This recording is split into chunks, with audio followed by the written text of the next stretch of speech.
Welcome to Market Matters, our markets podcast on making sense, the hub for JP Morgan Corporate and Investment Bank podcasts. In each episode of Market Matters, we discuss the latest news and trends shaping markets today. Hi, I'm Eloise Goulder, head of the Data Assets and Alpha Group here at JP Morgan. And today I'm really pleased to be sitting down with Chris Andrew, who is head of Market Structure based in London here at JP Morgan, for what is actually our third conversation together on this podcast series. So, Chris, thank you so much for joining me here today. Thank you, Eloise. It's lovely to be here. So, Chris, you and I have long discussed the decline in European turnover ratios and liquidity over the last 8 years or so. So, can you start by setting the scene and explaining how this picture has evolved? Of course. So, just for the benefit of listeners who may have missed our previous discussions, when we're talking about turnover ratios, what we're really trying to measure is the rate at which the underlying share capital is changing hands. And we calculate that by dividing the turnover in a group of shares by their value or capitalization. Now, some people might also refer to this as velocity, which makes sense because what we're really talking about is the speed at which those shares are changing hands. And we originally started using that measure because a lot of clients were complaining that it was difficult to trade in Europe due to lack of liquidity. And this was just a way to look at European liquidity both objectively, but also to compare it with other regions. And the answer that came back when we looked at that measure was that turnover ratios have been declining relatively steadily in Europe since 2016, whilst generally rising in the US and Asia Pacific regions. And each time you and I talk, we say we'll come back, we'll check in, and we'll see if there's any sign of these long-term trends, particularly that European decline, reversing or even petering out. Absolutely. So, Chris, the headline, has anything changed? No, not really. Since we spoke last year, turnover ratios have continued to decline materially in Europe. This year, so far, European liquidity is flat on 2023, but turnover ratios in the US have bounced back more or less to where they were in 2022. And by the way, I think you and my colleague Claire Witz discussed this on the podcast a couple of weeks back. Turnover ratios have also been increasing in many Asia-Pacific markets. So Europe really does remain a global outlier. That's fascinating, thanks. So in the US, we have seen that bounce back in liquidity and turnover ratios, and the trend is higher since 2016.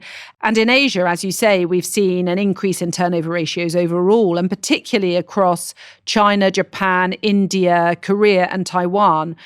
Whereas in Europe, you're just continuing to see this decline in turnover ratios. So, Chris, if we dig beneath the surface of Europe at an index level, are there any pockets where turnover ratios or velocity of trading actually is increasing? And the reason I ask is we often talk about the structural leaders, the globally exposed stocks in Europe, the Magnificent 11 in Europe.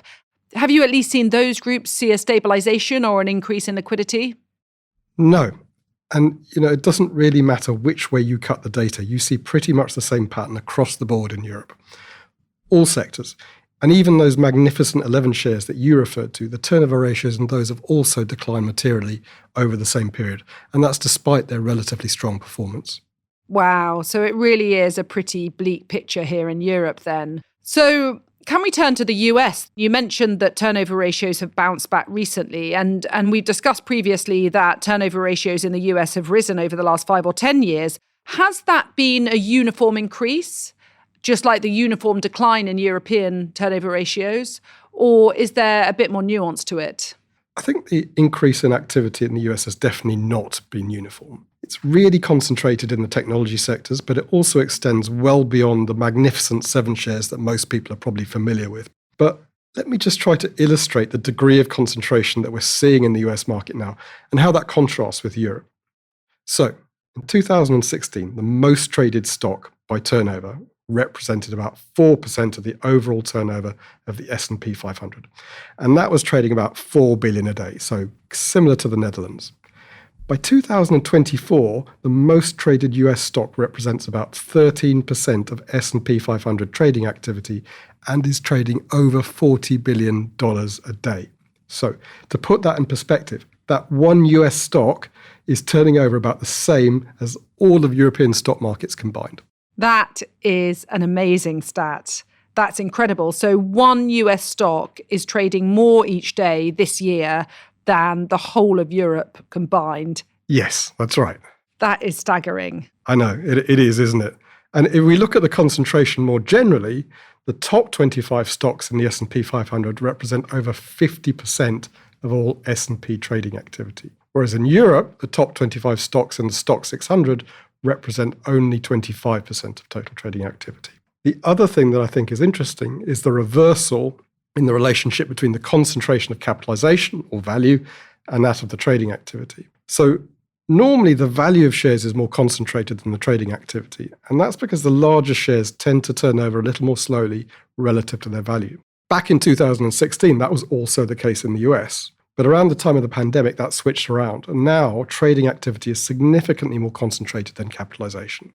That's fascinating as well, because the normal regime or the 2016 regime that you refer to, that makes total intuitive sense to me. The idea that the cap concentration is much greater than the liquidity concentration or the turnover concentration, because when we think about passive investors, they're often overweight mega cap stocks. They're generally overweight the large index weights, and they typically trade less frequently than faster players such as hedge funds or the retail investor. And historically, you think about hedge funds and the retail investor being overweight in smaller cap or mid cap stocks. So it's fascinating to me that that picture has turned on its head. Yeah, I think it's really interesting as well. And what seems to be causing it, at least in terms of what we see in the data, is that the correlation between a share's capitalization and the amount that it trades or the trading turnover seems to have become much looser than it was. I'm really curious about this though, Eloise.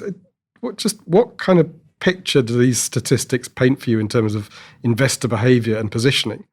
It's so fascinating, and it's obviously changed so much in recent years. I mean, on the one hand, it makes me think about the meme stock phenomenon and the idea that investors, whether the retail investor or perhaps also the institutional investor, are really concentrating their efforts and their analysis and their trade ideas on just a relatively small handful of stocks in US markets.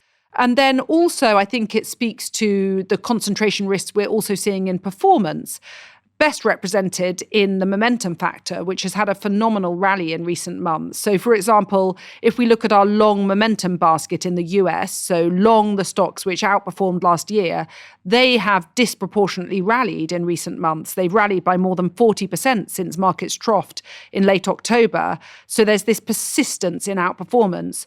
So, Chris, we've covered the facts. We've covered the fact that turnover ratios in the US have continued their upward trend that you've seen since 2016, and notably that concentration in turnover ratios has really increased in recent months and years.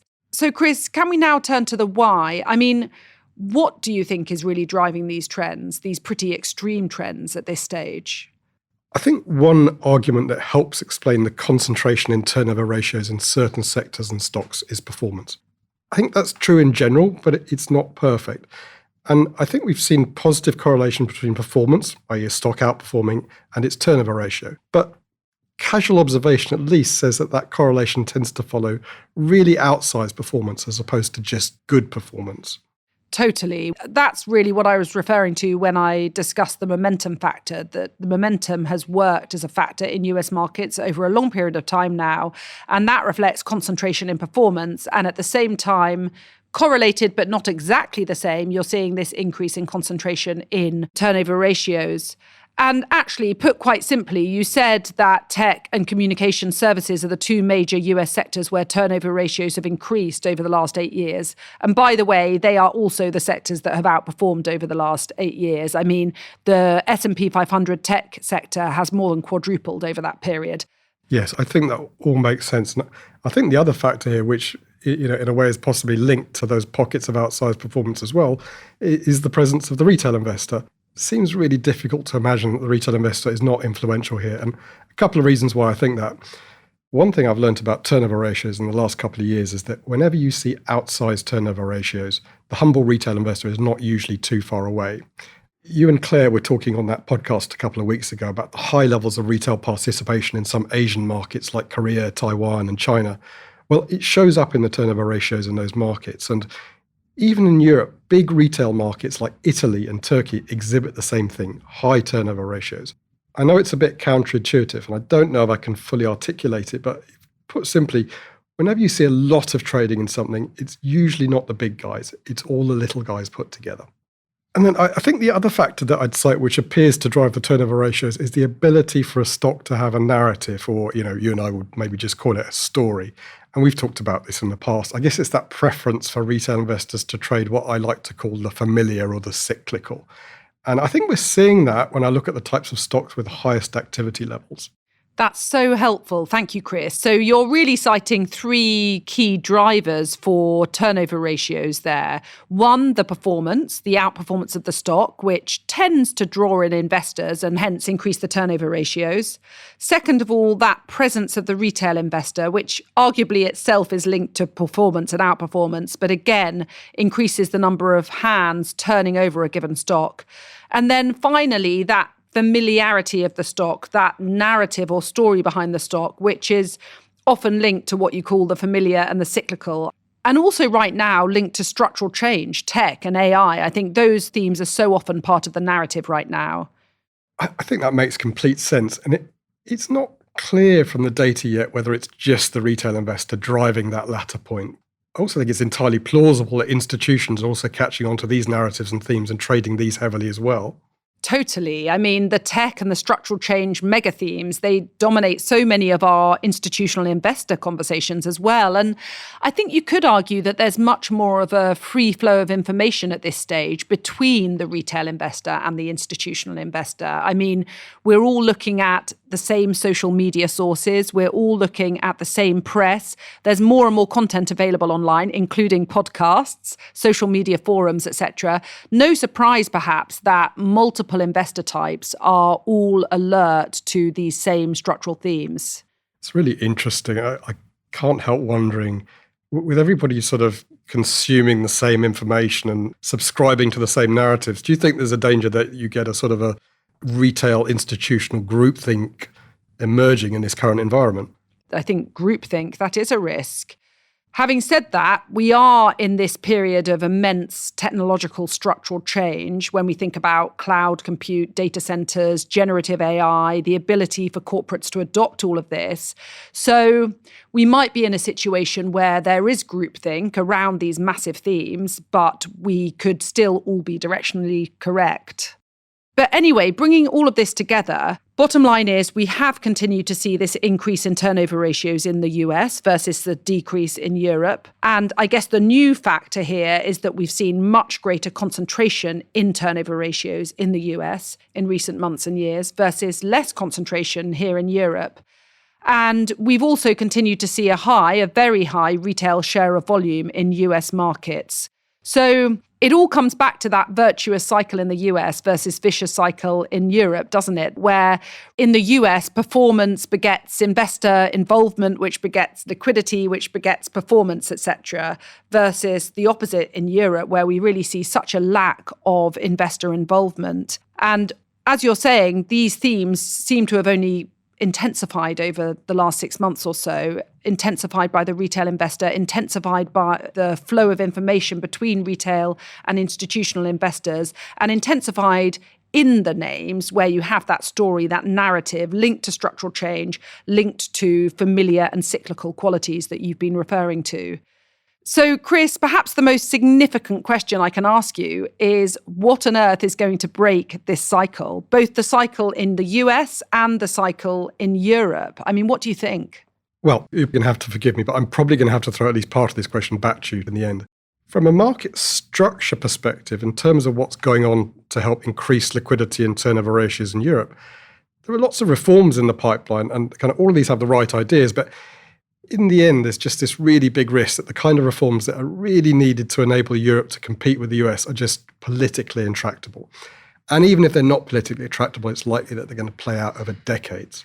So I don't think market structure is going to come to the rescue here. I'm not sure it ever has come to the rescue.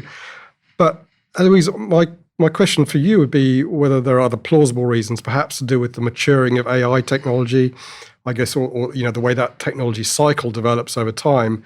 And that might see this kind of sector and geographical concentration go into reverse.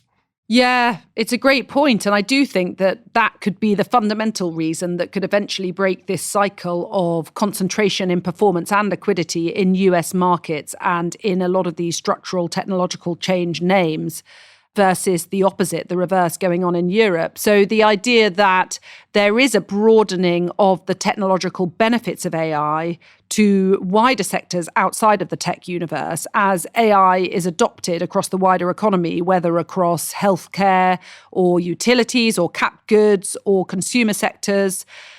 And under that scenario, Europe as a tech underweight could possibly be the beneficiary of that trend. But I think that could take a very long time. It relies on the AI theme really fully playing out and constraints like chips and electricity being a big constraint, I think, for the AI theme in the coming years, not standing in the way of that.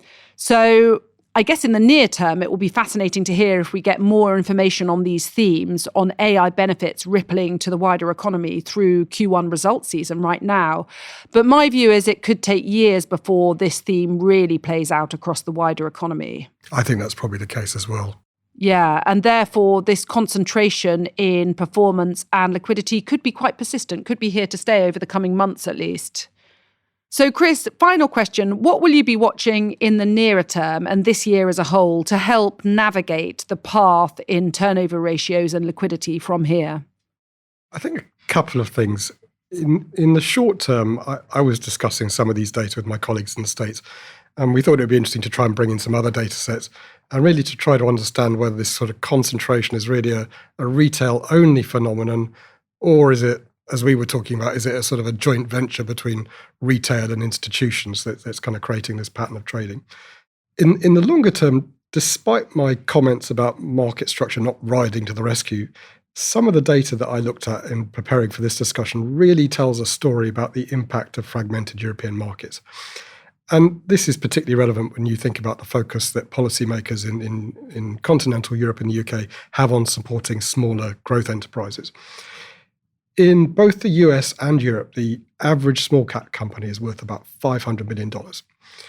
In the US, the average turnover for that same company is about $8 million a day, while in Europe, it's only $1 million. So European investment in growth enterprises gets hit twice. Firstly, the retail market, which favors domestic national shares ordinarily, is naturally fragmented and somewhat encouraged to stay that way by a similarly fragmented market structure. In turn, those lower turnover ratios for small cap shares make it much more difficult for institutional investors to participate due to the liquidity risks.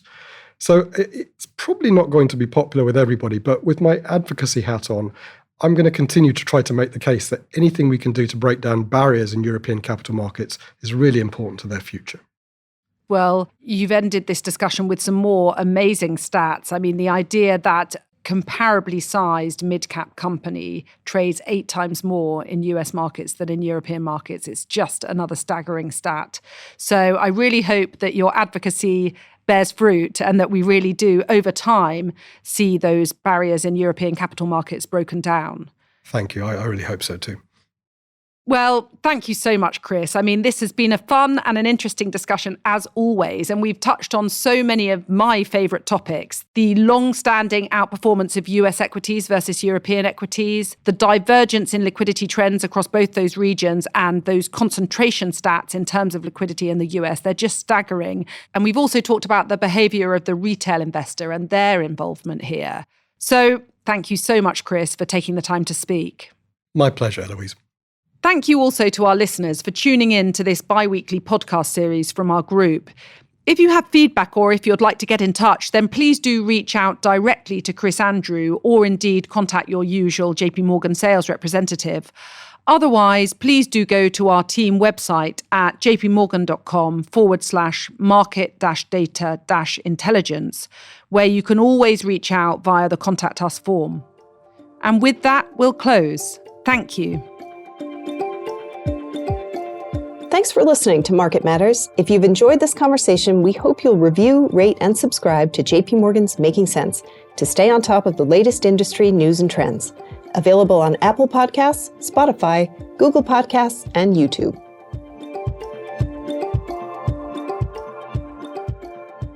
reflect the views of JP Morgan Chase & Co. and its affiliates, together JP Morgan. They are not the product of a recommendation, advice, or an offer or a solicitation. It is intended for institutional and professional investors only and is not intended for retail investor use. It is provided for information purposes only. Reference to products and services in this podcast may not be suitable for you and may not be available in all jurisdictions. JP Morgan may make markets and trade as principal in securities and other asset classes and financial products that may have been discussed. For additional disclaimers and regulatory disclosures, please visit www.jpmorgan.com/disclosures/sales and trading disclaimer. For the avoidance of doubt, opinions expressed by any external speakers are the personal views of those speakers and do not represent the views of JP Morgan.